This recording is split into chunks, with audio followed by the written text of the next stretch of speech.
tulad ng malakas na lindol noong 1990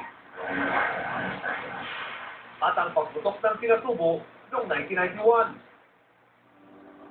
Sa bawat pagsubok na ito, namibabaw ang isang katangiang tila kakampal na ng imahe ni Pangulong Aquino, ang kanyang pagiging madasali. Pagdating naman daw sa pamamahala, seryoso ang Pangulong Aquino, pero demokratiko pa rin ang estilo. She's very professional. She would seek the views of everyone. Sa ilalim ng administrasyong Aquino, naisabatas din ang ilang mahalagang panukala. Ang Comprehensive Agrarian Reform Program ay tinaguriang centerpiece program ng social reform agenda ng pamahalaang Aquino. Nakikilala rin naman yan.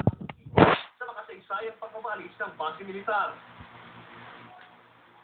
Bagamat nagkahiwalay ng pagtindig sa isyu si Pangulong Aquino na malubos na kinampanya ang pananatili ng base militar at ang dating mga kaalyadong senador na nagpahayag ng kanilang makasaysayang boto laban sa base militar.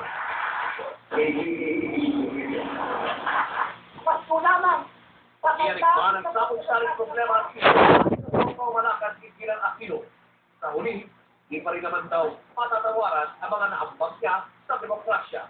Ang kanyang principal objective in her government, first was strengthen democracy and governance to be rooted. Ito ang pananumbalik ng kalayaan ng pamamahayan. Pati dinimanda niya si Louis Beltran, hindi yun pananakot sa media na huwag mag-criticize. Dahil doon sumulpot yung iba't ibang mga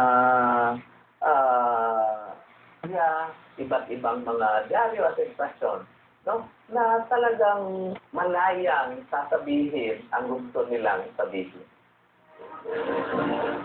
Para sa ilang mambabasa ng kasaysayan, ginampanan daw ni Pangulong Aquino ang espesyal na papel na hinihingi ng panahon yun. Ang pinakamagandang contribution niya ay yung quiet. Kailangan natin talaga ng katahimikan sa politiko natin dahil maingay ang politiko natin.